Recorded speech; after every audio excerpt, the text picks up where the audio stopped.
જય શ્રી કૃષ્ણ ને જય માતાજી બધાને કાનાચન યુટ્યુબ ચેનલ ઉપર હું મિતા રાઠોડ તમારું સ્વાગત કરું છું। આજના બ્લોગની શરૂઆત આપણે હીરપરા ભાનુબેનની ઘરેથી કરીએ છીએ। તો હું આજે ભાનુબેનની ઘરે આવી છું અને ભાનુબેન એમના નણંદ અને બીજા બા છે ને એ બધા સાથે મળી અને વાટો કરે છે।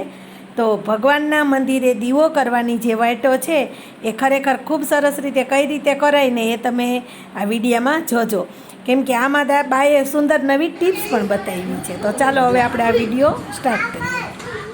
બા ખૂબ સરસ વાઈટું કરે છે, ધ્યાનથી આપણે જોઈ, જો જીવનમાં બધું શીખવું જરૂરી છે, વાઈટું શીખવી જરૂરી। તો જુઓ છોકરીઓ કઈ રીતે સરસ વાઈટું કરે ને એ આપને બા શીખવાડશે। એને વાઈટું કરતા હોય ને એની પાસેથી આપણે આ વિડીયો બનાવીએ કે વાઈટ કેમ કરવી, હાલો સરખી રીતે બનાવો ને બા શીખવાડો કેમ કરવી।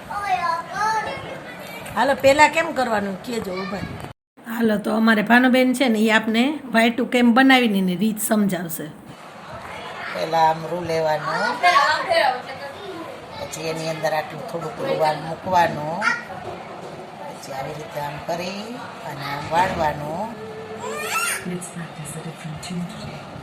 પછી ગુંદરના પાણીથી આમ કરીને વળ ચડાવવાનું અને વળ સરસ એટલે વાઈટ એકદમ સરસ કડક કડક। હા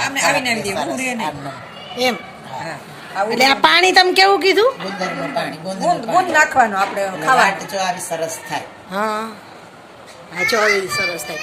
આ ગુંદનું પાણી હોય ને એ મને નહોતી ખબર, જો એટલે છે ને આમ ચોટેલી છે એટલે સરસ આવીને આવી જ રહે, ખુલ્લે નહીં આ વાઈટ। બરોબર। તો આ તો થાય નહીં ન થાય। માર મહિનામાં 250-300 વાઈટું છું।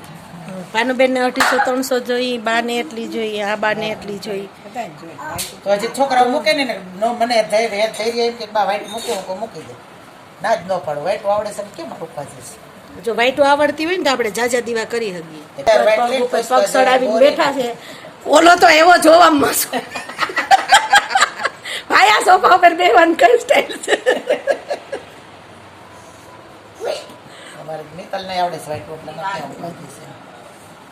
એટલે જો આ દરેક કીરે જઈએ ને તો આ નવું જાણવા મળે ને વડીલો પાસેથી આપણે વધારે જાણવા મળે। હા જો મારું જ કહું, મને તેદી આવ્યા હોત તો હું ઘાંટલે ચણા ભળતી હતી, એવું હતું? અત્યારની બાઈ કોઈ નથી ભળતી। હા મેં ભળ્યા ને તેદી હા તો તમે સોમવારે જ હા ચણા ભળ્યા જ કરે છે, મને જ ગમે। મેં તુવેર ભળવા તો મિત્તલ કે કાંઈ કરવા ચણા ને પલાળી સૂકવી એમ નામ ફેડા જૂના હતા ને તો તપવી નાખ્યા ને પછી સરસ દાળ થઈ ગઈ એમ પણ ચાલુ તપવી ન આવે, એટલે જ ને તપવી નાખ્યા ને સરસ થઈ જાય।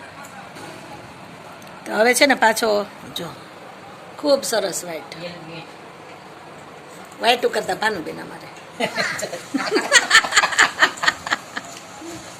અમારી વાઈટું ને લાઈક કરજો।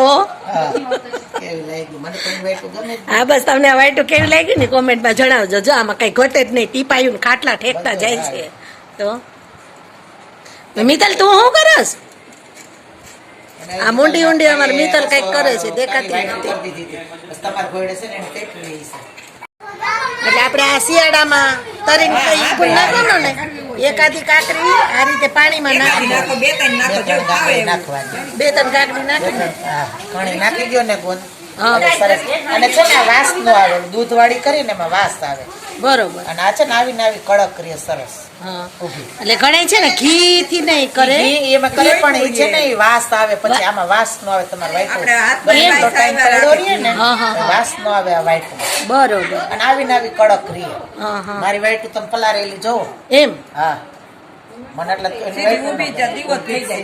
બરોબર, દીવો સરસ થઈ જાય આપણી ઘીની અને એક જ સરખા છે, આ જુઓ। એક જ સરખી તમે એક જોવો જ સરખી બધી વાઈટુની સાઈઝ એક જ સરખી છે। જો મશીનમાં કરી હોય ને એવી જ મને એટલે આ માર નણંદ ની ફાવે છે એટલે લઈને બેઠા નથી, કોઈ નડવાય ન દઉં। જપ પલારેલી ચા પલારેલી છે ને છે ને ભાઈ ઊભી રહી, અમે પરસે તમને હા, પૂછો એકદમ સરસ હું જોઉં બધી। હા જો આ વાઈટ એકદમ આમ ઊભી રહે જો, હા રે જો ઊભી રહી ને હા ઊભી રહે જો, એકદમ સરસ ઊભી રહે। ભગવાનના મંદિરની અંદર દીવો કરવા માટેની આ વાઈટું છે ને ખૂબ સરસ છે। તો વિડીયોને લાઈક કરજો, ચેનલને સબસ્ક્રાઈબ કરજો। સર્વને જય શ્રી કૃષ્ણ ને જય માતાજી।